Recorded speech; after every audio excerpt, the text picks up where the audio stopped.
Assalamualaikum warahmatullahi wabarakatuh.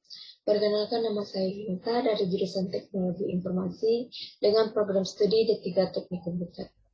Baik, pada kesempatan kali ini saya akan menjelaskan sebuah materi tentang dialog dalam sistem operasi.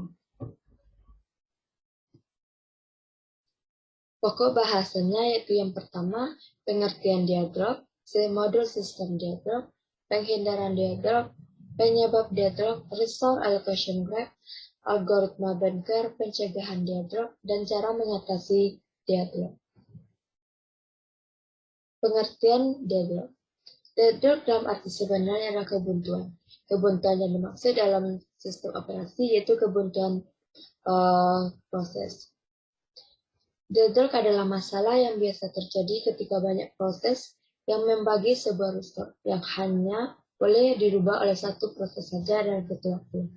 Analoginya yaitu terjadi kemacetan parah di jalan raya.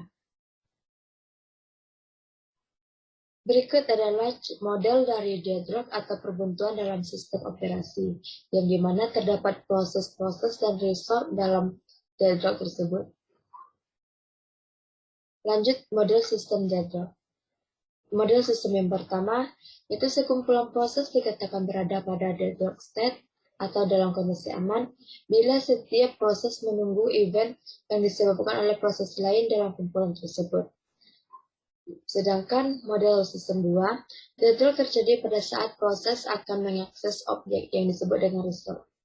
Resource dapat berupa hardware, device, atau dalam HP drive, memori, printer, atau informasi berupa record dalam satu basis data variabel global.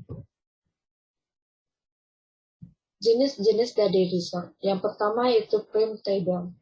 Jika resource tersebut diambil atau dilepas dari proses yang memakainya tanpa memberi efek apapun pada proses tersebut. Contohnya yaitu memori. Selanjutnya jenis resource yang kedua itu non-printable. Jika resource tidak diambil dari proses yang sedang membawanya karena akan menimbulkan kegagalan komputasi. Contohnya yaitu printer. Lanjut dengan model sistem yang ketiga, itu terdapat urutan dalam model sistem ini. Yang pertama itu meminta resource atau request, menggunakan resource atau use, membebaskan resource atau release.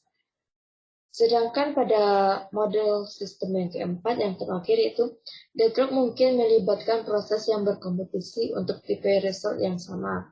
Di antaranya, sistem mempunyai 3 tape drive dan terdapat 3 proses masing-masing membawa tape drive. Bila setiap proses meminta tape drive tambahan, ketiga proses akan berada pada deadlock state. Setiap proses menunggu event-event, tape drive is released, yang disebabkan oleh satu dari tipe waiting process. Selanjutnya yaitu deadlock mungkin melibatkan tipe resource yang berbeda, di mana sistem dengan satu printer dan satu tape drive. Misalnya, proses P membawa tape drive dan proses Q membawa printer. Jika P meminta printer dan Q meminta tape drive, maka terjadilah deadlock atau perbuntuan. Selanjutnya penghindaran dari deadlock atau perbuntuan dalam sistem operasi. Penghindaran dilakukan dengan cara memastikan bahwa program memiliki maksimum permintaan. Dengan kata lain, cara sistem ini memastikan terlebih dahulu bahwa sistem akan selalu dalam kondisi aman, baik mengadakan permintaan awal maupun saat meminta permintaan sumber daya tambahan. Sistem harus selalu berada dalam kondisi aman. Kondisi-kondisi yang terdapat dalam deadlock, yang pertama itu kondisi aman atau safe state, yang dimana suatu keadaan dapat dinyatakan sebagai safe state jika tidak terjadi deadlock dan terdapat cara untuk memenuhi semua permintaan sumber daya yang ditunda tanpa menghasilkan deadlock. Selanjutnya kondisi tak aman atau yang safe state. Suatu state dinyatakan sebagai state tak selamat atau unsafe dan jika tidak terdapat cara untuk memenuhi semua permintaan yang saat ini ditunda dengan menjalankan proses-proses dengan menuju suatu urutan. Penyebab dari deadlock atau kebuntuan dalam sistem operasi yang pertama itu mutual exclusion, di mana satu proses satu sumber daya. Maka kata jadi perbuntuan dalam sistem operasi. Lanjut yang kedua itu how and why. Proses yang memegang sumber daya masih bisa minta sumber daya. Yang ketiga non-preemption. Sumber daya yang sedang digunakan oleh satu proses tidak bisa sembarangan diambil dari proses tersebut, melainkan harus dilepaskan dengan sendirinya oleh proses. Yang terakhir, penyebab dari deadlock, circular wide.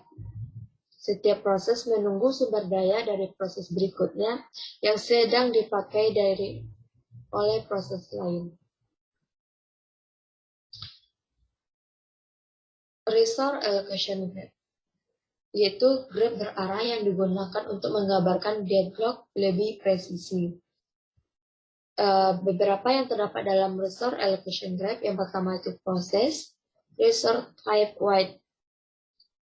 For instance, PI request instance of RJ, PI is holding an instance of R. Contoh dari resource allocation graph.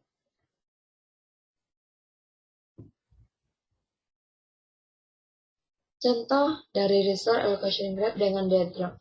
There is process cycle, di mana P1 menuju R1, menuju P2, menuju R3, P3, R2, dan P1.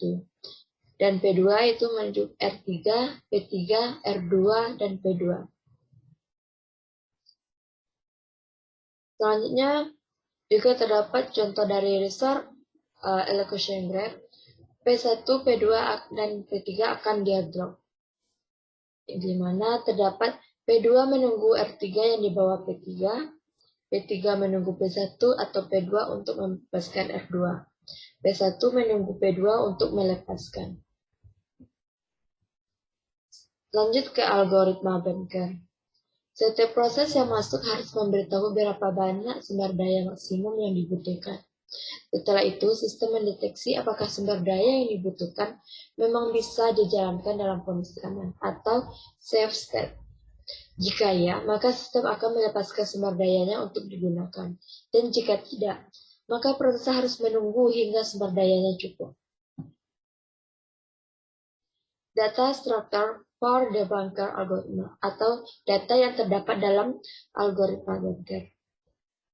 Ada available, max, allocation, dan min. Contoh dari algoritma Banker yang pertama. Itu terdapat 5 proses, P0, P4, 3 resource type. Lanjut dengan contoh algoritma Banker yang kedua. The content of the matrix net is defined to be max allocation.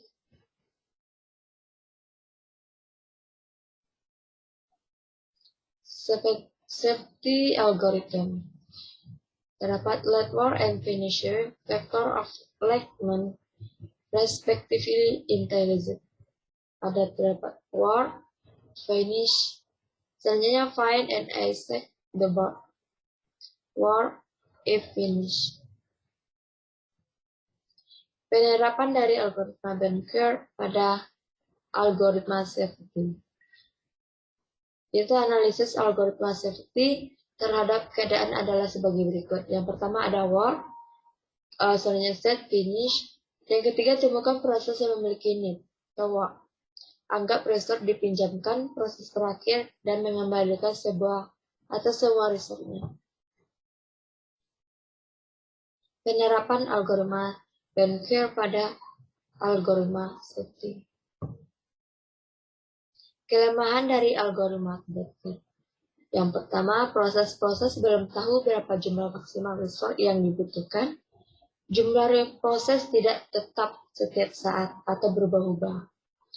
Beberapa resource dapat diambil dari sistem sewaktu-waktu, walau secara teori ada, sistem sewaktu-waktu walau secara teori ada. Namun kenyataannya tidak ada. Contohnya itu portable storage atau flash disk. Algoritma menginginkan untuk memberikan semua permintaan sehingga waktu tak terbatas. Nah, deadlock ini dapat kita cegah dengan melakukan yang pertama, banyaknya resource yang tersedia, banyak resource yang dialokasikan, banyaknya resource yang dibutuhkan, dan maksimum resource yang dibutuhkan proses. Dan yang terakhir itu menggunakan algoritma prediksi. Cara mengatasi dari deadlock jika terjadi kebuntuan dalam sebuah proses. Yang pertama dalam mutual exclusion, yaitu dengan cara tidak berbagi data dengan proses lain, atau dengan kata lain menyediakan data sendiri. Dengan how and why, penggunaan resource diperbolehkan jika semua sumber daya yang diperlukan tidak digunakan oleh proses lain. Diperlukan tidak digunakan oleh proses lain. Sebelum suatu proses memakai resource, dia harus melepaskan resource yang dibawanya. Non-preemptive. Jika satu proses meminta resource dan belum bisa dipenuhi, maka proses tersebut harus membebaskan resource-nya terlebih dahulu. Dan yang terakhir yaitu circular flight. Setiap kebutuhan total didata terlebih dahulu, memberi nomor urut pada tiap resource, dan tiap proses hanya boleh menggunakan resource secara berurutan. Baiklah, cukup sekian dari materi deadlock kali ini. Terlebih dan kurangnya saya mohon maaf. Semoga bermanfaat. Assalamualaikum warahmatullahi wabarakatuh.